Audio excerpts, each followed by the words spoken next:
European uniforms on the near side, and this is because there was a mixture of British, French, Polish, Moroccan, lots of Allied troops and different units all mixed in together.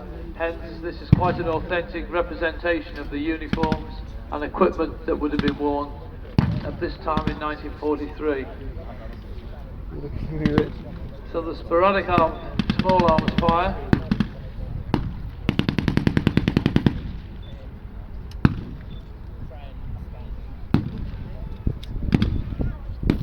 So the Allies have set up a firing line.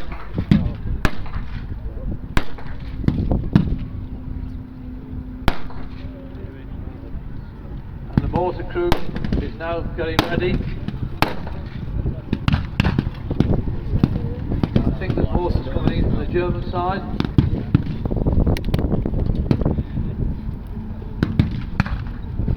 So it would appear as though the Allies are trying to outflank the German position up on the hilltop.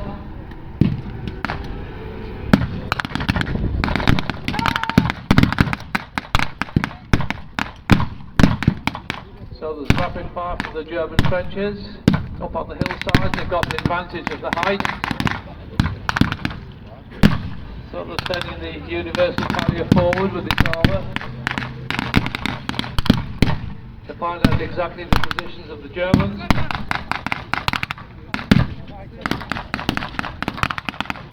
In fact, I'm using binoculars to see the position of the Germans myself because I can't see them from where I am.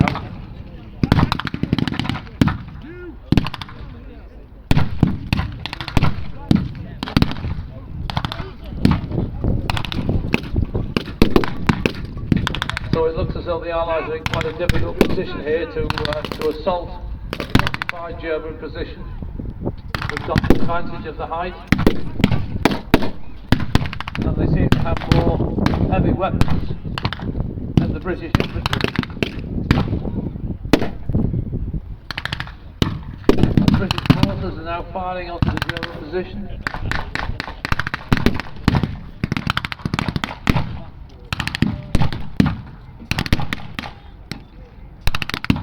This must be one of the cheapo skirmishes today because there's no pyrotechnics going off onto the field of battle as we had earlier, and as we'll have later in the main arena events at 3:30.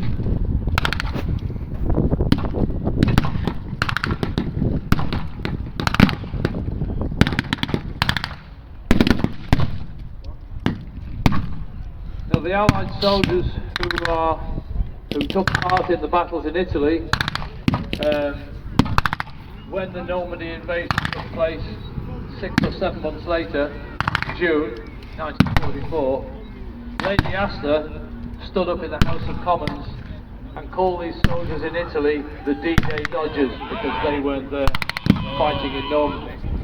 But in fact, the soldiers who fought in Italy had a far harder time than the soldiers in Normandy. Very, very difficult terrain to fight in. The Germans had all the advantages of prepared defence lines like the Gustav line, various other lines with names like that.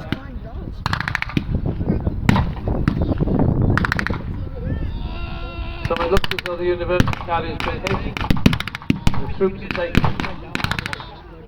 taking cover behind it. Troops on the hill going forward. There's just one guy in the commander, and I'm assuming the crew is still in the Puma campaign. I'm surprised that the commander hasn't got shot yet.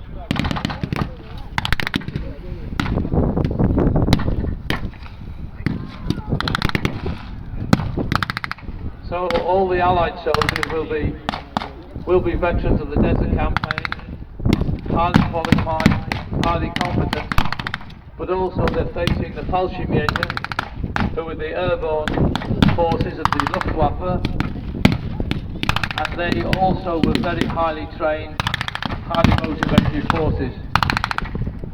When the Allies landed in Italy and in Sicily in early 1943, they were actually opposed by Fallschirmjäger forces they're a very, very hard opponent, very difficult opponent, and they cause many, many problems.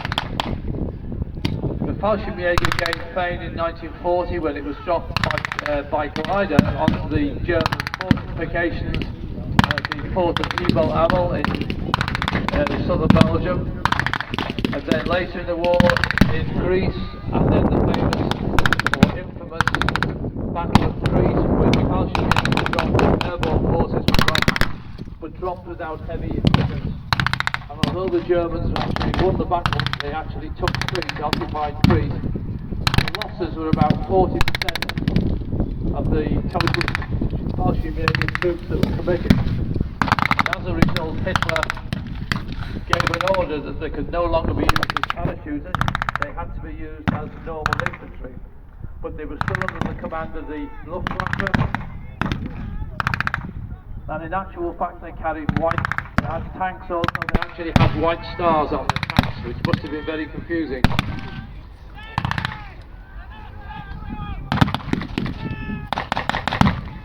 So there's still fire coming back from the trenches on the hillside. Troops are taking casualties.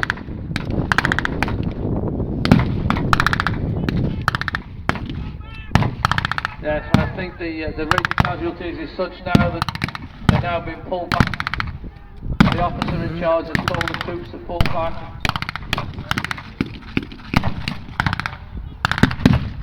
And now the Fallschirmjäger are beginning to realise that they have the advantage. So the armoured car is coming out now with this heavy or this light armour to try and outflank the Allied forces. And unfortunately there's a lot of casualties on the Allied side. Fallschirmjäger are coming out now, checking over the wounded on the ground.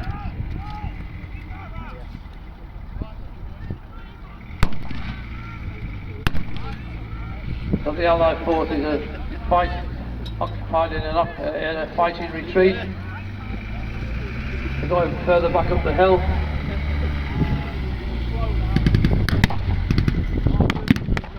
And the Fallschirmjäger the rally from the trenches.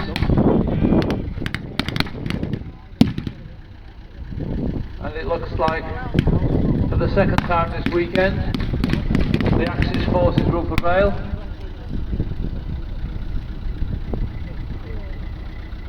Right, I got so much strain on my eyes because of the sun. So on the far side of the arena we can see the Fallschirmjäger, like the top part of my eyes, like the muscles are actually getting sore from straining. Not that the Kugelwagen would provide much protection from a bullet because they're very, very thin steel. There's not very much strength in this Kugelwagen. It's a very light vehicle built for cross-country work. But it means that at least they have the psychological knowledge that there's a vehicle of steel or metal in front of them. So the armoured car is now outflanking on the near side of the arena, and the Allied troops continuing their fighting retreat.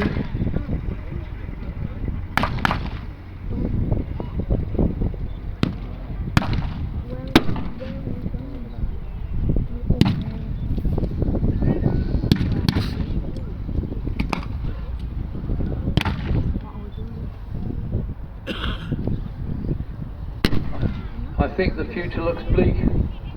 I think a prisoner of war camp awaits these veterans of the 8th Army in the Western Desert.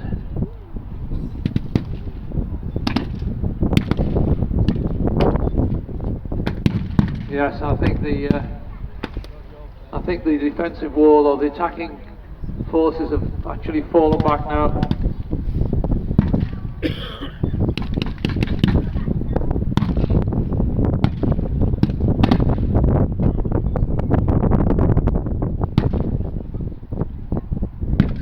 It looks as though the Axis forces have managed to hold this ground and to hold their defensive position.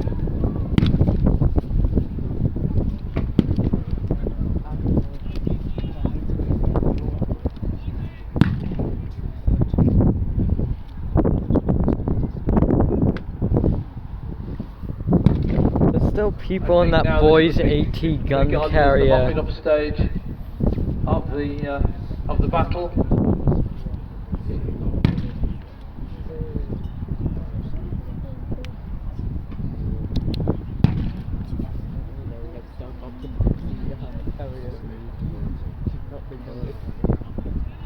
I'd say it's like because they're upping right in front of me right now. Hold on. Said they're dropping.